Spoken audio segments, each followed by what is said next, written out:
একটা কথা বলে হয়তো তুমি ভুলে গেছো, কিন্তু সেই কথা কারো চোখে পানি এনে দিয়েছে। আসসালামু আলাইকুম রহমতুল্লাহি বারাকাতু। প্রিয় দর্শক বন্ধুরা, আজকে আমরা এমন একটি বিষয় জানবো যা দেখতে ছোট, কিন্তু এর আঘাত পাহাড়ের চেয়েও ভয়ঙ্কর। তা হলো জবান বা জিহ্বা। প্রিয় দর্শক, একজন ভাই নিয়মিত নামাজ আদায় করতেন। তার চেহারাটা একটু ভিন্ন, পোশাক সাধারণ। একদিন এক মজলিসে একজন বলে উঠল, ওর মতো লোকও নামাজ পড়ে, এও দেখছে আল্লাহ ভক্ত হয়ে গেছে।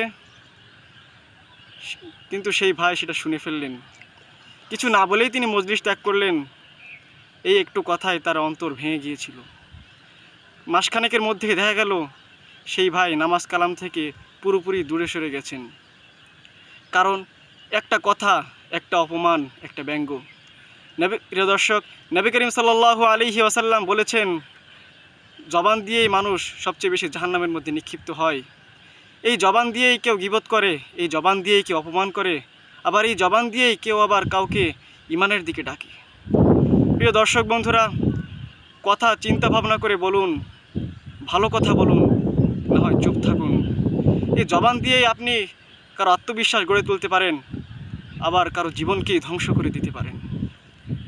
তাই আসুন, আজ থেকে আমরা নিজেদের কথা বলার অভ্যাস বদলাই, নয়তোবা এই আমলগুলো আমাদের অজান্তেই বিলীন হয়ে যাবে। জবানের হেফাজত যদি আপনার হৃদয়ে ছুঁয়ে যায়, তাহলে এই ভিডিওটি অবশ্যই শেয়ার করে দিন, যাতে অন্যরাও সতর্ক হয়ে যেতে পারে। Like, comment, share and subscribe করে আমাদের সাথেই থাকুন। আসসালামু আলাইকুম ওয়া রাহমাতুল্লাহি ওয়া বারাকাতুহু।